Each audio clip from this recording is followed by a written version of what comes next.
Meron tayong order ngayon. This is the first order of the year.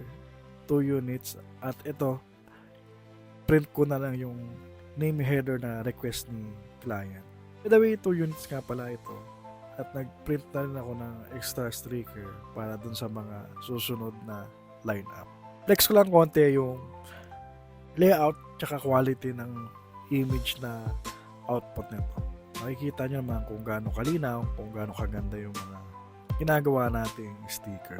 Hindi naman ako ganong kagaling mag-edit, pero hanggat kaya ko kung ano yung magagawa ko, na try ko siyang mapaganda, yun yung ibibigay kong best quality. Kaya tara, samahan ako sa day 80 ng daily vlog ko. Ito na nga, sineset up na namin ni bro yung mga unit na request na client. At pinapalitan na lang yung header dahil may napili naman siyang design at gusto niya kukunin na unit. Like itong Mario, yan, tinetesting muna namin at pinidemo sa kanya kung paano gamitin. At pinapakita rin namin na yung unit na i-avail niya is working. Gaya nga ng sabi ko sa mga previous video ko, kuha ko siya ng video to make it sure lahat ng unit na papadala namin is walang magiging problema. Sure nyo ni buyer at ni seller na lahat ng unit na nakukuha nila ay working. So back to the gym na tayo ngayong ano to. So this is the first time workout of the year. Ito mga kabilog, hindi na ako nag-iisa. Kasama ko ulit si coach. So nagbabalik ulit siya. The way my coach is Coach Leo from PSP Montalban. So kasama ko siya nakaraan taon. Nabitin lang yung session. Ito ngayon, tutuloy natin ngayong January yung session. Sa akin mga kabilog, nag-gym ka rin naman. Bakit hindi mo subukan mag-invest dun sa mga personal training para matuto ka dun sa mga proper way ng paggamit ng mga equipment. At may proper workout kung ano yung mismong timbang mo. Sabi ko sa mga previous vlog ko, hindi pwede yung buhat ka lang ng buhat, tira ka lang ng tira ng mga workout na hindi mo alam, hindi kang ma-injured sa ginagawa mo.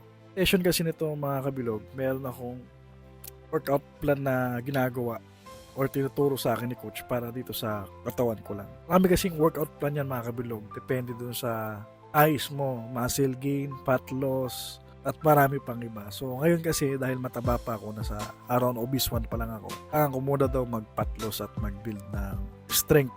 Today's workout namin is full body, maximum weight until failure. Ibig sabihin nito hanggang saan kaya na mong buhatin at max limit ng reps na gagawin mo.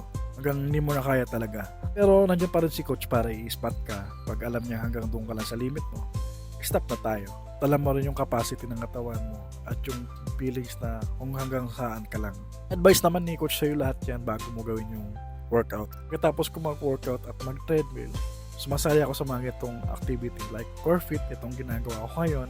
Meron pang Zumba, circuit. So, every 7 p.m. yan dito sa PSP Montalban. Para sa akin, part na rin yan ng cardio at abs workout. At sa part naman na ito, ang gusto kasi ni Bunso is bandang lower body. So, tinuruan ko na rin siya basic kasi nagigina siya ng fat. Baga, shinare ko lang yung experience ko kung ano yung tinuro sa akin ni coach. Magandang investment talaga yung kumuha ka ng personal trainer na magtuturo sa iyo sa gym. Yung magagamit mo na siya lifetime eh. Kaya kung di ka pa nakapollow, baka ito yung last content na makikita. Maraming salamat sa mga sumusuporta at nakapollow na sa akin na matagal na sumasubaybay sa akin mga content. Kaya kita-kits sa next vlog natin. Bye-bye!